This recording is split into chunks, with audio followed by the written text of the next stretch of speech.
성경에 예수님의 학력에 대한 기록이 없다는 것을 여러분들이 잘 아실 것입니다.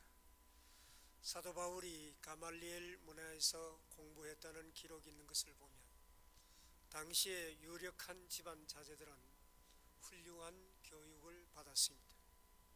그러나 예수님은 어릴 때 아버지 요셉이 세상을 떠나고 아버지가 하던 그 목수의 일을 그대로 물러받아 목수의 일을 하면서 동생, 가족, 성경에 보면 8식구를 부양을 했습니다. 그러니까 세상 공부할 시간이 없었다는 것입니다.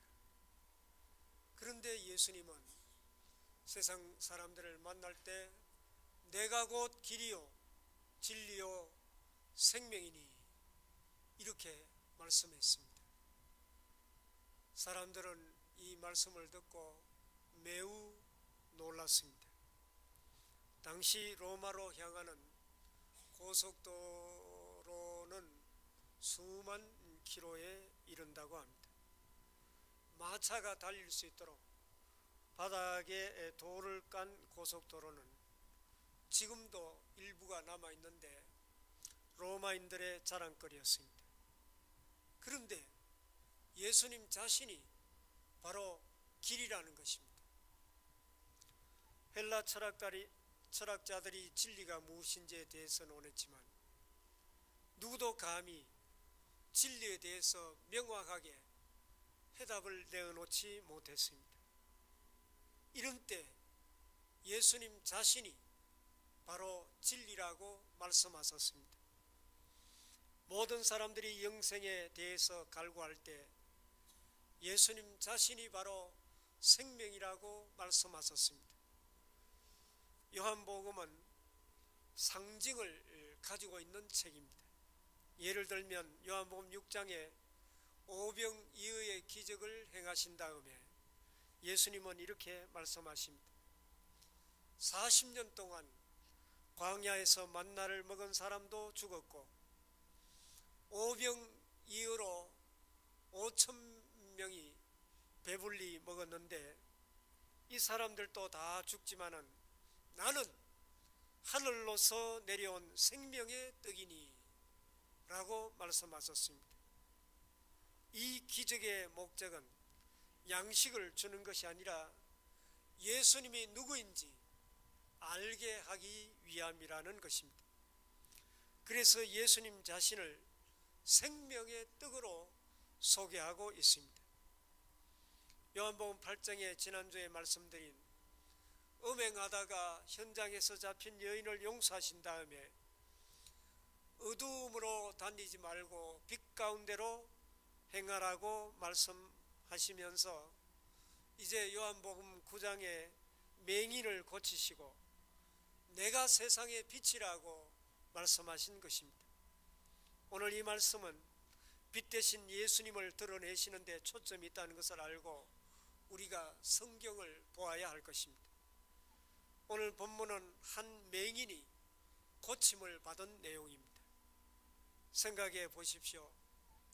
날 때부터 전혀 보지 못하는 한 사람이 어느 날 갑자기 눈을 뜨고 밝은 눈으로 세상에 나타나게 됩니다. 놀라운 기적이 일어나게 된 것입니다. 이 소문이 그 동네에서부터 쫙 퍼져나가게 된 것입니다. 그때 이 소문을 들었던 사람 중에 가장 관심이 있었고 흥분된 사람들은 그를 잘 아는 동네 사람이었을 것입니다. 동네 사람들이 그에게 가서 밝게 눈을 뜬 그 사람을 향해서 어떻게 눈을 뜨게 되었느냐 그렇게 묻습니다. 그는 예수님이 진흙을 이겨 내 눈에 바르고 실로암 못에 가서 씻으라 하시기에 내가 그대로 순종했더니 눈이 떠졌다는 것입니다. 그런데 그날이 공교롭게도 안식일이었습니다. 그래서 이 동네 사람들이 궁금해서 율법 선생인 바리새인들에게 찾아가서 대화하는 장면이 요한복음 9장에 길게 기록이 되어 있습니다. 요한복음 9장을 읽으면서 성경의 모든 사건은 어떤 관점으로 보느냐 하는 것이 중요하다는 것을 우리는 알 수가 있습니다. 오늘 본문을 읽을 때 바리새인들이 보지 못한 것이 무엇인가 하는 것을 우리는 보아야 됩니다. 그리고 반대로 맹인이 본 것은 무엇이냐, 이것을 우리는 보아야 됩니다. 그리고 더 나아가 우리도 맹인된 것이 아닌가 하는 것을 살펴보아야 할 것입니다. 오늘 본문 바로 뒤에 보면 동네 사람들이 맹인이었던 사람을 데리고 바리새인에게로 갑니다. 그리고 거기서 묻는 질문이 이제 쭉 기록이 되어 있습니다. 15절 16절 말씀을 보시기 바랍니다. 그러므로 바리새인들도 그가 어떻게 보게 되었는지를 물으니 이르되 그 사람이 진흙을 내 눈에 바르매 내가 씻고 보나이다 하니. 16절 바리새인 중에 어떤 사람은 말하되 이 사람이 안식일을 지키지 아니하니 하나님께로부터 온 자가 아니라 하며, 어떤 사람은 말하되 죄인으로서 어떻게 이러한 표적을 행하겠느냐 하여 그들 중에 분쟁이 있었더니, 바리새인들의 관심은 안식일을 지키지 않았기 때문에 이 사람은 하나님께로부터 온 자가 아니라는 것이었습니다. 그런데 그들 중에 어떤 사람은 죄인으로서 어떻게 이런 놀라운 기적을 행할 수가 있겠느냐 하면서 바리새인들 중에도 서로 편이 갈라져서 분쟁이 일어나게 되었다는 것입니다. 우리는 이 말씀을 통해서 두 맹인을 발견하게 됩니다. 하나는 나면서부터 맹인되었던 사람이 눈이 열려 예수님을 보게 되었다는 이야기입니다. 또 두 번째는 바리새인이라는 또 다른 맹인이 있습니다. 이들은 눈을 뜨고 있고 모세의 율법을 알고 있는데 예수님이 누구신지 예수님을 보면서도 깨닫지 못했다는 것입니다. 그런데 이들은 요한복음 9장이 끝날 때까지 예수님이 누구인지 알지 못하였고 어쩌면 죽는 날까지 예수님이 누구인지 보지 못하고 깨닫지 못했을 것입니다. 결국 바리새인들은 답답해서 이들을 데리고 부모에게로 갑니다. 이 사람이 정말 소경이었던 네 아들이 맞느냐? 예, 맞습니다. 그러면 어떻게 보게 되었느냐? 바리새인들의 최고의 관심은 어떻게 눈을 떴냐는 것입니다. 그때 이 부모들은 지혜로웠습니다. 아들이 장성했으니까 아들에게 물어보십시오. 그러니까 이 바리새인은 또다시 맹인 되었던 자에게 묻습니다. 24절 이에 그들이 맹인 되었던 사람을 두 번째 불러 이르되 너는 하나님께 영광을 돌리라. 우리는 이 사람이 죄인인 줄을 아노라. 바리새인은 예수님을 죄인으로 설득시킵니다. 그 다음에 25절을 보시기 바랍니다. 대답하되 그가 죄인인지 내가 알지 못하나 한 가지 아는 것은 내가 맹인으로 있다가 지금 보는 그것이니이다. 26절 그들이 이르되 그 사람이 내게 무엇을 하였느냐? 어떻게 내 눈을 뜨게 하였느냐? 바리새인들이 아마 눈뜨게 하는 능력을 갖고 싶어 했던 것 같습니다. 그래서 네가 어떻게 해서 눈을 뜨게 되었느냐? 그렇게 묻습니다. 27절 대답하되 내가 이미 일러서도 듣지 아니하고 어찌하여 다시 듣고자 하나이까? 당신들도 그의 제자가 되려 하나이까? 28절 그들이 욕하여 이르되 너는 그의 제자이나 우리는 모세의 제자라. 너랑 나랑 차원이 다르다는 것입니다. 30절 그 사람이 대답하여 이르되 이상하다. 이 사람이 내 눈을 뜨게 하였으되 당신들이 그가 어디서 왔는지 알지 못하는도다. 32절 33절 창세 이후로 맹인으로 난 자의 눈을 뜨게 하였다함을 듣지 못하였으니 이 사람이 하나님께로부터 오지 아니하였으면 아무 일도 할 수 없으리이다. 맹인이 어찌 이렇게 말을 잘합니까? 34절 그들이 대답하되 네가 온전히 죄 가운데 나서 우리를 가르치느냐 하고 이에 쫓아내어 보내니라. 이 쫓아내어 보내는 게 출교입니다. 출교는 당시에 아주 무서운 형벌입니다.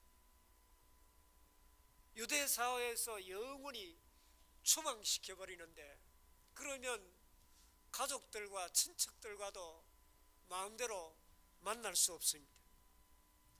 사랑하는 교회 여러분, 과연 학벌과 높은 지위가 영의 눈을 열게 하는가? 성경은 아니라고 말씀하고 있습니다.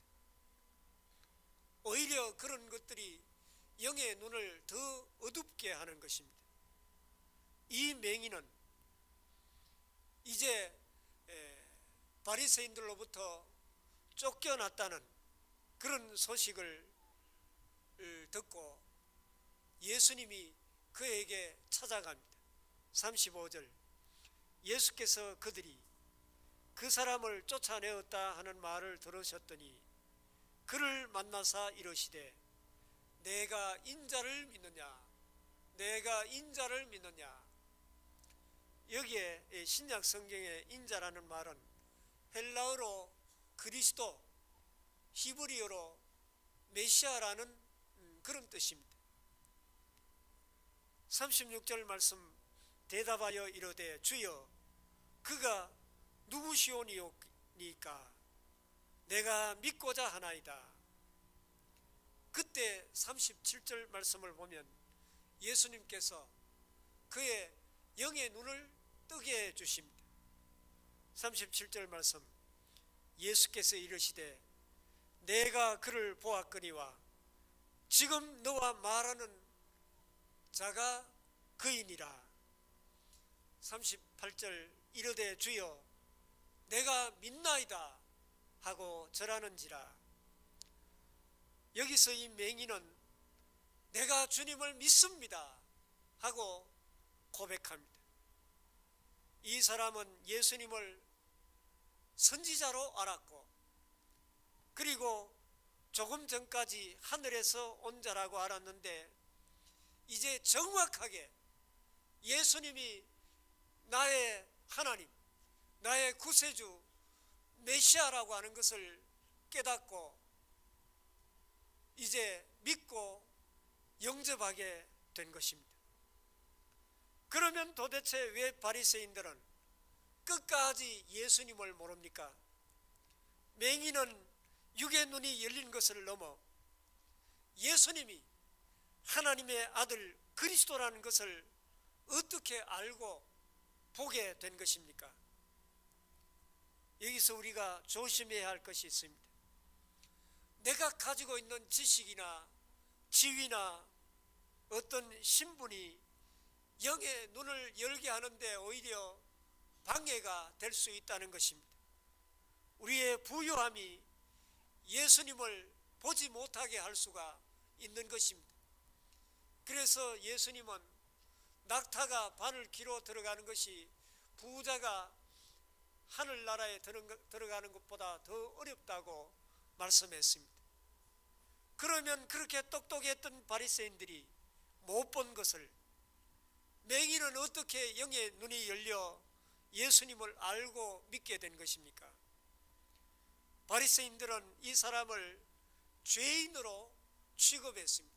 왜냐하면 모세의 율법은 모든 질병이 하나님의 심판으로부터 오는 것이라고 가르쳤기 때문입니다. 구약의 인간의 죄에 대한 심판으로 질병이 오는 경우가 있었습니다.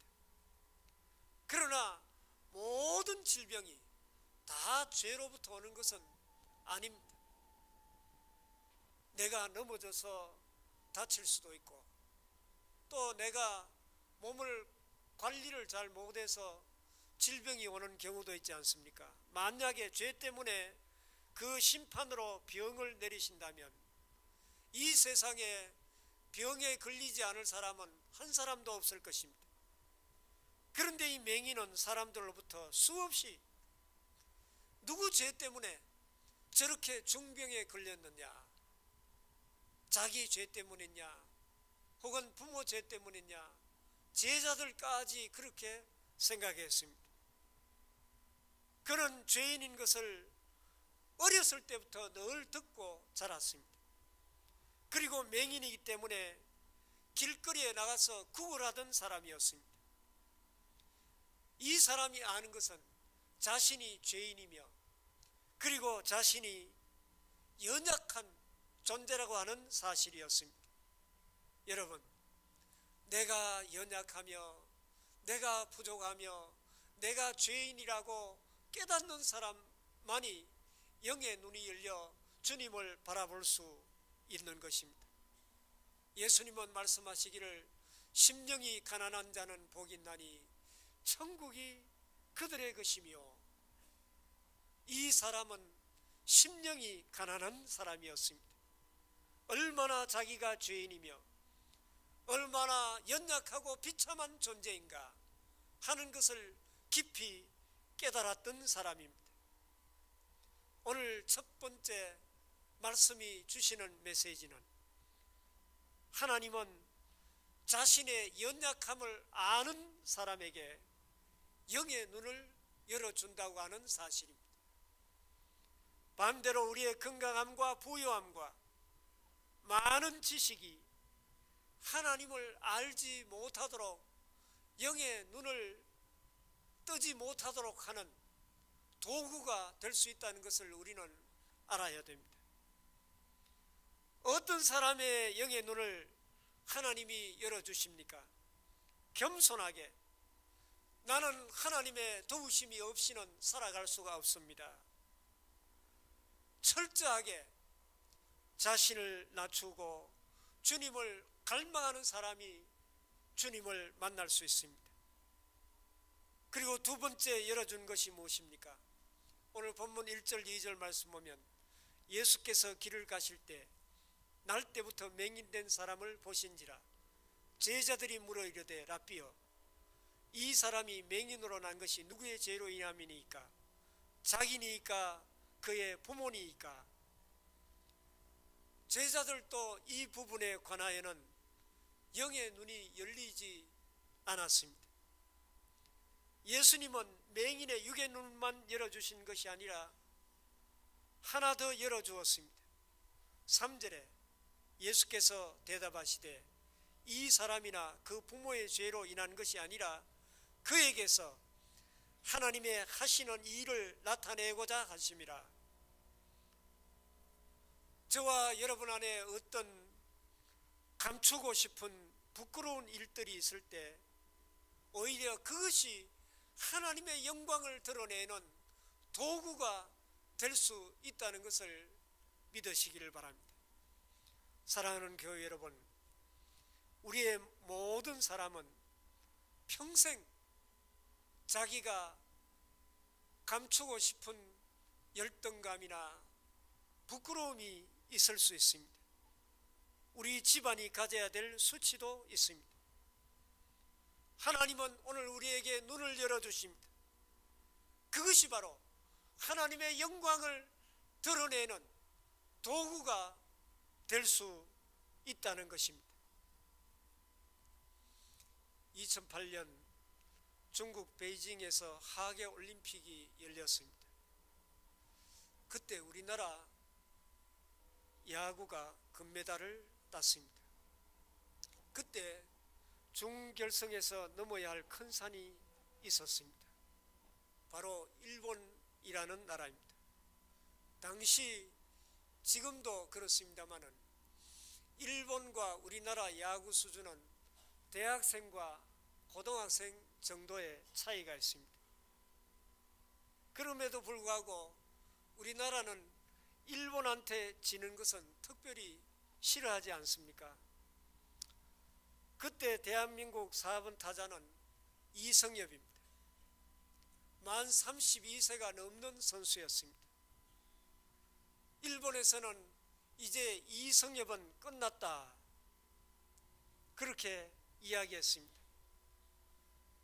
4번 타자는 그 팀에 가장 잘 치는 중심 타자로서 타율이 작아도 2할 5푼에서 3할은 되어야 됩니다.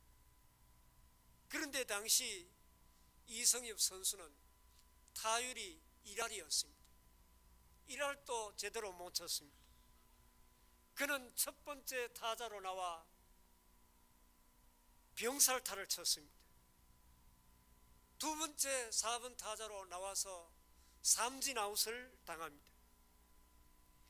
그러나 감독은 극심한 부진에 빠진 이성엽을 계속해서 4번 타자로 내보냅니다. 이제 게임이 다 끝나갈 무렵에 2대2 동점 상황에서 주자가 한 명 있고 이성엽이 타석에 서게 됩니다. 그 장면을 한번 화면을 보겠습니다. 우측에 떴습니다. 갑니다. 욱수, 자, 뒤로 가요. 뒤로, 이라바. 이승엽! 9점짜리 홈런! 이승엽 결국 해냅니다. 이승엽! 할 말이 없어. 자, 우측에 9점짜리 이승엽. 4대2 역전! 이승엽이 이렇게 해내는군요. 이승엽.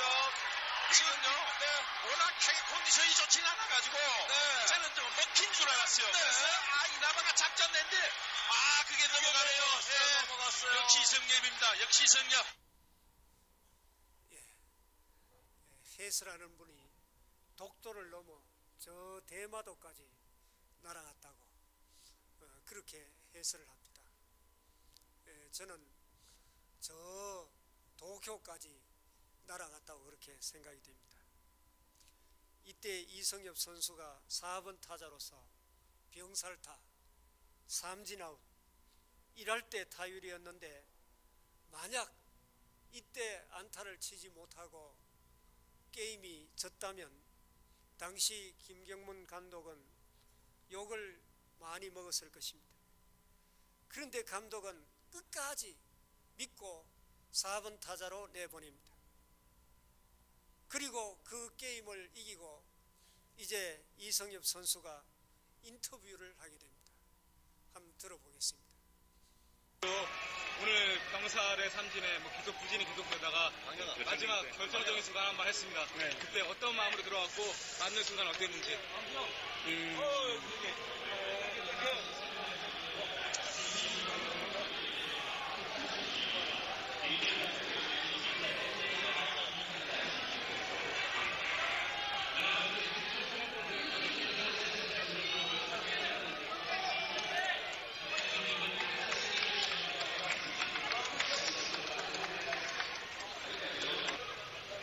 너무 감격적인 한 방이었는데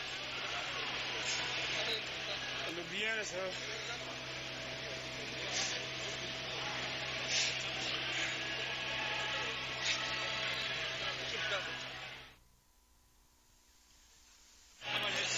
야 4번 타자인데 너무 부진해가지고 사실 너무나 미안했어요. 감독이나 이건 너무나 중요한 게임이었는데 후배들한테 좀 미안했었는데 이 홈런 하나로 그만한가도 너무 상태가 별로 좋지 않았기 때문에 일단 뭐 큰 것보다는 안타 하나 치려고 했었고 뭐 1, 2루간이 많이 비었기 때문에 주의하려기 때문에 치려고 했는데 뭐 저도 사실 어떻게 쳤는지 모르겠습니다. 너무 좋습니다. 뭐 당연히 목표는 금메달이고 뭐 저보다는 우리 뭐 많은 후배 선수들이 너무나 잘해주고 있기 때문에 뭐 좋은 결과 날 거라고 믿습니다. 네, 우선 상황이 그렇게 만들어졌고 뭐 제가 홈런을 혼자 친 게 아니라 모든 벤치나 뭐 한국에서 TV를 시청하시는 뭐 팬들이나 가족이나 모두 응원해줬기 때문에 그 마음이 뭐 여기까지 전달. 4번 타자로서 삼진 아웃에 병살타, 제 몫을 너무 못해서 미안해서 얼굴을 들지 못하고 인터뷰를 하지 못하는 모습을 보았습니다. 그리고 자기가 홈런을 친 게 아니라고 합니다. 벤치가 쳐주었고 응원하는 국민들이 쳐주었다는 것입니다. 자기를 끝까지 믿어준 감독에게 얼마나 감사했겠습니까? 오늘 우리에게도 이런 열등감이 없습니까? 여러분의 인생과 가정에는 평생 지고 가야 할 이런 고난과 어려움이 없습니까? 하나님은 여러분을 하나님 나라의 4번 타자로 세상에 보내주십니다. 우리의 열등감의 자리에서 하나님의 영광을 꽃피우는 홈런을 칠 수 있기를 바랍니다. 조금 전까지만 해도 병살타, 삼진아웃, 창피해 죽겠는데 또 4번 타자로 내어보냅니다. 왜? 홈런을 쳐줄 것을 믿기 때문입니다. 예수님이 맹인에게 열어준 것이 이것입니다. 너는 못 배웠니? 너는 거지였니? 눈 뜨는 것보다 더 중요한 게 있다. 내 고난은, 네 가정이 다 겪고 있는 수치심은 바로 하나님의 영광을 위한 것이라고 말씀하고 계십니다. 오늘 우리에게 주신 두 번째 메시지는 우리는 하나님의 영광을 위한 도구임을 잊어버리지 말라는 것입니다. 어떤 병든 자도, 어떤 수치심을 가진 자도 예수님을 만난 사람은 인생의 홈런을 친 사람입니다. 이제 그 승리의 기쁨을 가지고 세상에 나가서 세상의 수많은 사람들에게 믿음으로 말할 수 있어야 할 것입니다. 우리는 똑같은 어려움을 다 가지고 있습니다. 그러나 이 고난과 이 어려움은 하나님의 영광을 위한 것입니다 라고 고백하는 순간에 사탄의 핵심부를 공격해서 파괴시키게 될 것입니다. 우리 안에 이런 아름다운 믿음으로 사탄의 머리를 부수는 승리하는 역사가 이어질 수 있기를 바랍니다. 오늘 또 승리를 기대하며 우리를 세상으로 내보내시는 주님을 감사하고 찬송하지 아니할 수가 없는 것입니다. 찬송가 303장 1절, 날 위하여 십자가에 중한 고통 받으사 대신 죽은 주 예수의 사랑하신 은혜여, 보배로운 피를 흘려 영영 죽을 죄에서 구속함을 얻은 우리 어찌 찬양 안 할까.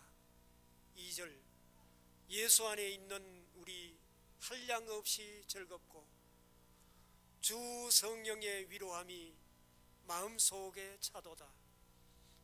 천국 음악 소리 같은 은혜로운 그 말씀 끊임없이 듣는 우리 어찌 찬양 안 할까.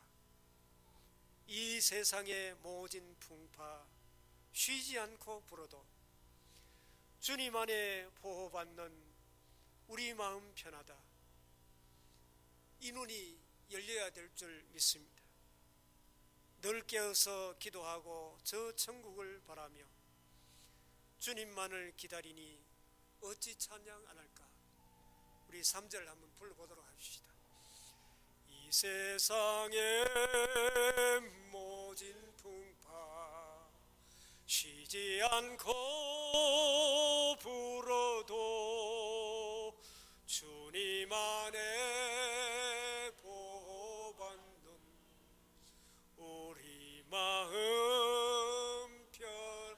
아멘 아멘. 널 깨어서 기도하고 저 천국을 바라며 주님만을 기다리니 어찌 찬양 안 할까? 아멘. 오늘 마지막으로 나누고 싶은 것은 우리는 맹인됨이 없을까 하는 것입니다. 예수 믿는 사람은 영적으로 맹인됨이 없을까? 있을 수 있다는 것입니다. 마지막 39절에서 41절 말씀을 보도록 하겠습니다. 예수께서 이르시되 내가 심판하러 이 세상에 왔으니 보지 못하는 자들은 보게 하고 보는 자들은 맹인되게 하려 함이라 하시니 바리새인 중에 예수와 함께 있던 자들이 이 말씀을 듣고 이르되 우리도 맹인인가? 예수께서 이르시되 너희가 맹인이 되었더라면 죄가 없으려니와 본받고 하니 너희 죄가 그대로 있나니라. 요한복음 9장 끝은 결국 죄의 문제로 끝이 납니다. 우리가 왜 여전히 죄 가운데 있습니까? 영의 눈이 닫혀 있으니까 그렇습니다. 이제 우리는 하나님 어디로 가고 있는지 우리의 영의 눈을 열어 주옵소서. 이것이 우리의 기도 제목이 되어야 할 것입니다. 하나님, 오늘 우리의 영의 눈이 열려서 믿음의 선배들이 박수를 치며 응원하고 있는 그 모습을 믿음의 눈으로 바라보며 저 천국을 향해서 열심히 달려가게 하옵소서. 죄를 버릴 줄 아는 아름다운 믿음의 길을 걸어갈 수 있도록 믿음의 눈을, 영의 눈을 열어 주옵소서.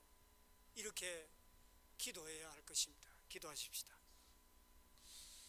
아버지 하나님, 이 시간 저희들의 영의 눈을 열어 주옵소서.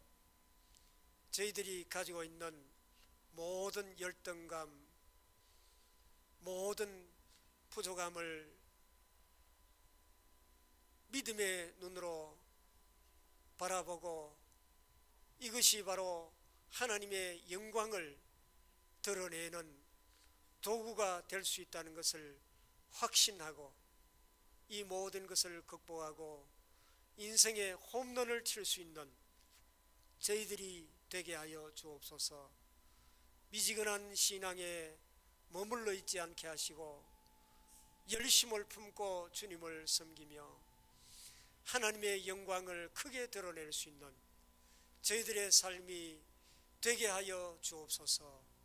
예수님 이름으로 기도하옵나이다. 아멘.